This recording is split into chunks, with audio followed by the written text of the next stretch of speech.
Birkat Levana, and in Birkat Levana there were some fascinating ideas and concepts, and we learned how great it is to welcome the new month. Here, Rabbi David Abudraham brings a question and answer quoted in his time from the Av Bet Din, Rabbi Avraham ben Rabbi Yitzchak, to Rabbi Yosef ben Pelat, and he asked him, why is it that on some mitzvot we say brachot on the mitzvah, and some mitzvot we don't say brachot on the mitzvah? For example, we all know we say mitzvot on talit, tefillin, Shabbat candles, holidays, sukkah, and so on. But for example, giving tzedakah, there's no mitzvah. Standing up for your parents, there's no mitzvah. Leaving leket shechicha and pe'ah, things in your field for the needy, there's no mitzvah. No beracha. No, sorry, there's no bracha. When I mean that, I mean no bracha. And returning a loan, there's no beracha. Returning a lost object, there's no beracha. Returning a stolen object, there's no beracha. And it'll take us more than one Dvar Torah clip to talk about it all, but for one, he says some mitzvot, when you begin doing them, you don't know if you're going to finish doing them.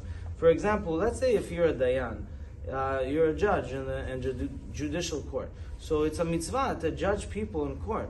But the problem is that you don't know if they're going to accept your ruling. So what are you going to say, a bracha over the mitzvah? And you don't know if they're going to walk out and do what you asked them to do. Sometimes you cannot force them, and therefore you don't know that you can, with surety, say that you have completed the mitzvah with a bracha, and therefore not to do that. And and some mitzvot they do not have a maaseh. Some mitzvot don't have an action. So when they don't have an action, perhaps you cannot say a bracha for them.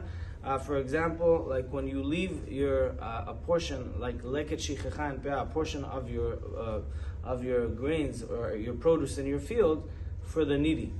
How do you comply with that mitzvah? How do you complete it? You just harvest what you need to harvest, and then you leave it. So there's no action, there's no positive action involved in that. But let's take it to Rosh Chodesh for a minute. He says, why don't we say Shechianu on Rosh Chodesh? Maybe we should say Shechianu on Rosh Chodesh, or at least I'm reciting Hallel for Rosh Chodesh. And he says, the idea there, because Rosh Chodesh normally is not always 30 days. Some Rosh Chodeshim are only 29 days and a half between one month and the next. And when you don't have at least 30 days between every milestone of happiness that you want to rejoice and say and thank Hashem, then you don't say Shechianu. And likewise, we don't say Shechianu every Erev Shabbat, he says, because it's great and it's a mitzvah to observe Shabbat, to do all the mitzvot of Shabbat, but because you don't have 30 days in between, then you will not have a Shechianu. We'll try to cover more of these as we go along the next forthcoming days.